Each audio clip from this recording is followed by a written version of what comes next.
The Singapore government announced on 3 July 2025 that the holding period for sellers' stamp duty on residential properties will be extended from 3 to 4 years.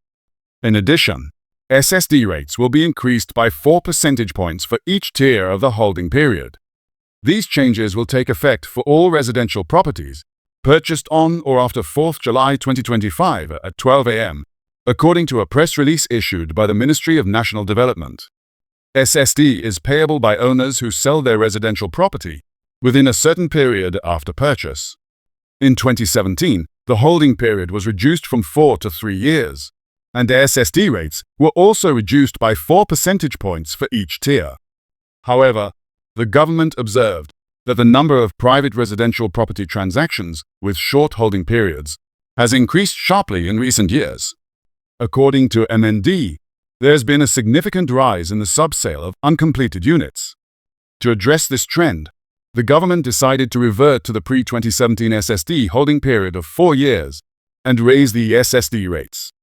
Under the revised structure, the maximum SSD payable will be 16% for residential properties sold within the first year after purchase. The revised SSD rates will not affect Housing and Development Board flat owners, who are subject to a minimum occupation period before they are eligible to sell. The changes are reportedly part of ongoing efforts to ensure a stable and sustainable residential property market in Singapore.